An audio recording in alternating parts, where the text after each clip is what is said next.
Hey, what's going on, everyone? This is Mitch. Good Friday evening to you all. Hope you guys have been having a great day, a great week, and a great start to your weekend so far. Not going to hold you guys up too long this evening, as there's really not a big weather topic to latch on to, really in the near term, the midterm, or really in the long range at all. We're going to talk about this weekend's weather. That's really all we're going to focus in on. I'm not seeing anything as far as a big severe weather outbreak anytime in the future. There's just going to be a chance of severe weather really each day going forward, for the foreseeable future. And, it's not going to be a huge threat, but there is going to be a threat. So, we'll continue to talk about that each day as we get to that specific day, obviously. As far as the tropics, not seeing a whole lot out there. There's a little bit of a signal on the ensembles of the GFS. But outside of that, just not a whole lot going on. We kind of entered a slow period. I was expecting this. Even when everything was going wild in January, I knew that things would kind of slow down. This kind of period of the year reminds me a lot of like November and early December, where last year it really got stagnant for growth as far as my channel. But, there's certain people who continue to watch daily regardless. And I really appreciate you guys.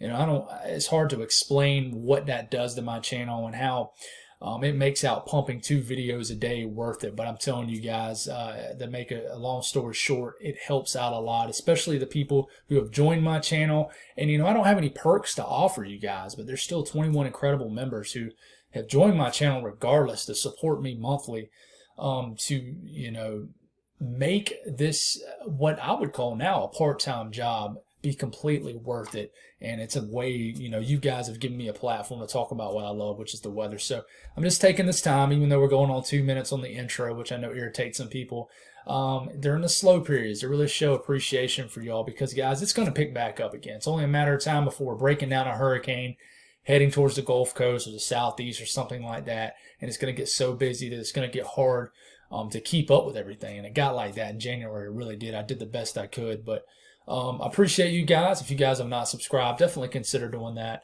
Appreciate all the prayers. It has been a rocky week. Just a few small home repairs have happened. Home mess ups have happened basically. And I've had to, learn some things. I've gotten some learning experience out of trying to figure things out myself with YouTubing and things like that. So really, you got to just take the good with it and say, hey, you learned something off of it. And I was able to get everything fixed and ready.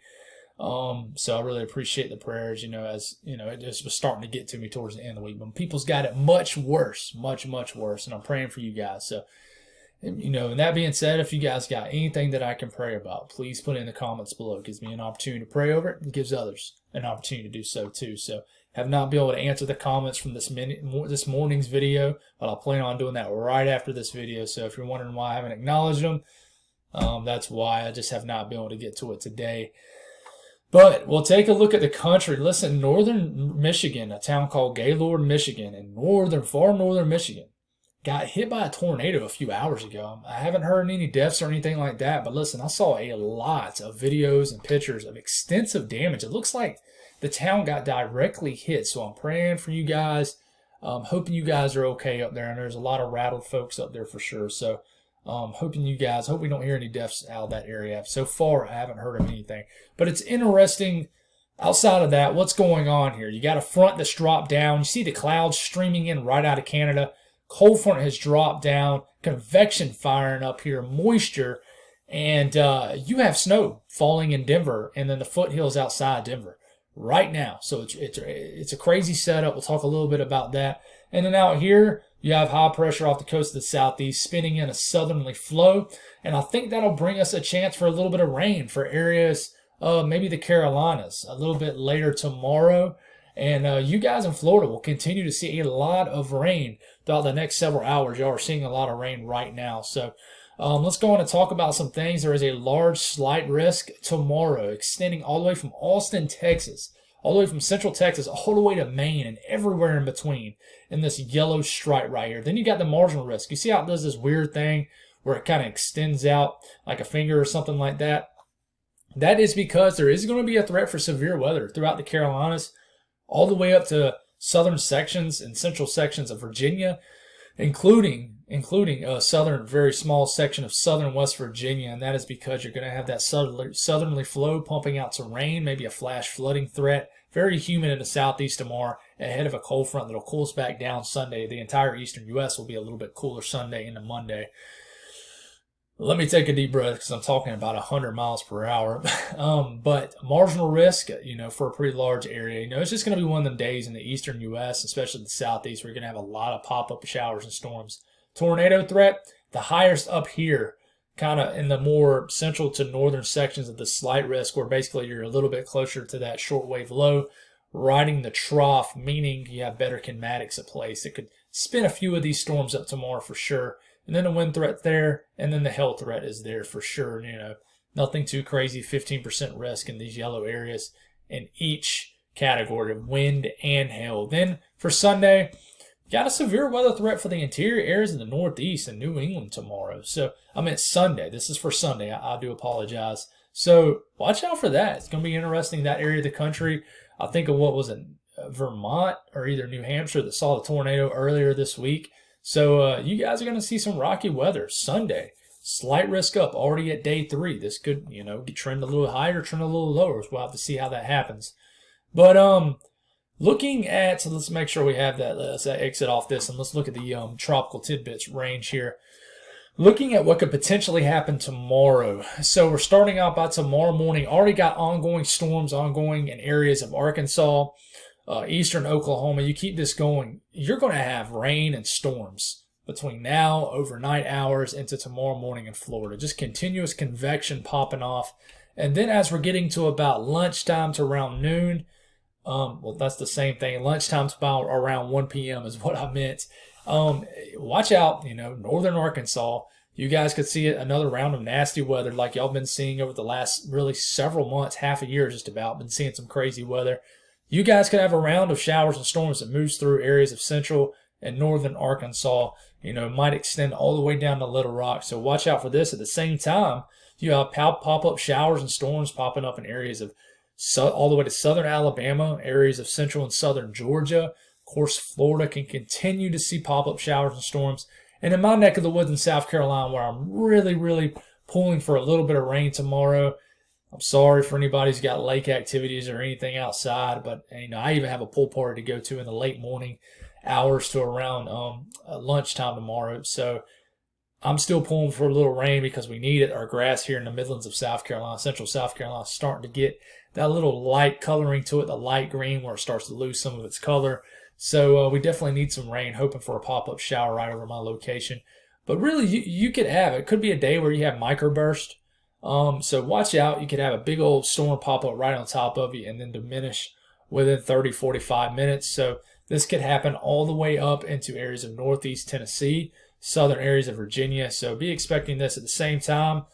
Big time complex of showers and storms continues to move through southeast Missouri, northern sections of Arkansas. This will drift and kind of become outflow driven, almost kind of outrun its energy, if you will, and start to move in areas of Memphis, maybe even areas of northern Mississippi. And then what happens later tomorrow evening into the overnight hours, you have a big time line of showers and storms that develops. And this could become rather intense into the overnight hours of tomorrow night into wee hours of the Sunday morning. And this could drift all the way through eastern Texas, northern Louisiana, central and northern Mississippi, and continue to drag south until it finally loses some steam as it gets deeper into the night, where you just lose the heating and the instability. But this will be a very interesting complex of storms. I would not be surprised if this might trend a little higher, maybe a little bit of an enhanced risk for a damaging wind threat, because this has damaging wind threat written all over it. And this, if you're wondering what time frame this is for probably the late evening hours. So it might be starting around the Dallas-Fort Worth area, strengthening into the late evening hours tomorrow night, which stretches into southern Arkansas. And this is for around 10 p.m. Central Time out here. And this continues to drag south past midnight to 2, 3, 4 o'clock in the morning before it gets into the Gulf of Mexico. So please watch out for that. And then we get all the way into tomorrow, into Sunday, more pop-up showers and storms I think will be a possibility. In fact, the HRRR model likes a higher possibility of showers and storms for Sunday than maybe it was showing a couple days ago. So we'll have to see if this increases for the Carolinas, for example. But I think there'll be a little bit of a severe weather threat even in the areas of the deep south of Mississippi and Alabama and Louisiana. for your Sunday. So we'll watch out for that. But more convection continue to pop off in northern Florida for sure. We'll take a little bit closer look at the south central U.S. and we can really try to figure out what's going to happen. And really throughout the overnight hours, we'll back it up a little bit. This is around 9-10 p.m. Back that up an hour. So this is around, let's back it up here. So this is around 8 or 9 p.m. Tonight, snow continues to fall. Rain continues to shift to snow even outside of the Front Range and eastern areas of Colorado. Snow will continue to fall into the morning hours. This is when that piece of energy starts to fire off here that will eventually become a much larger piece of energy later tomorrow night than what we just discussed. But lingering snow will continue. And then I think by probably tomorrow afternoon, the snow will begin to diminish. And you guys will probably have rapid snow melt in Denver as temperatures will rebound very quickly, as they're supposed to do for this time of the year when you get some freak late season snowstorm like this in Denver. So what's going to be interesting is how much snow Denver ends up. If they ends up with, I think, 6 inches or higher, it's going to be definitely record-breaking for latest season, half a foot snowfall in the year on record historically. So it'll be interesting to see if that record is broken. So for my areas in Texas, tomorrow night, this is around 10, 11, 12, 1 a.m. in the morning. This could be a nasty line of storms moving through areas of southeast Texas. So watch out Houston, maybe 2, 3, 4 o'clock in the morning, overnight Saturday into Sunday morning. Could be a nasty line of storms that moves through for sure. For snowfall, for areas of Colorado, I mean, look at this. It's a very isolated storm, very consolidated just to Colorado, very unique, right? This is where Denver is. And you don't have to go very far south into the higher elevations. It's very elevation dependent, meaning 1,000 feet make a huge difference in this setup. In fact, you click on Denver, get a little bit closer, and this is basically the Denver metro right into here. You go a little south, and the snow predicted amount of snow increases very quickly. But I mean, these are the foothills right here of the Front Range. It's basically where elevation shoots up. Denver itself sits about a mile high in the atmosphere, even though the mountains aren't necessarily starting in Denver. They're right there. I mean, they start the Front Ranges right there. Most people have seen plenty of pictures of Denver, so I don't even know why I'm trying to explain to y'all. But the reason you're seeing this finger of kind of higher elevations, higher snowfall south of Denver is because you have those higher elevations, just areas. And the way this moisture is kind of fanning off also is helping out this area. So very, very dynamic storm. Very interesting to see how much snow actually falls in and around Denver especially. But for my folks up in the Northeast over the weekend, you guys could possibly see some showers and storms tomorrow. Severe weather threat up here. A tornado threat also.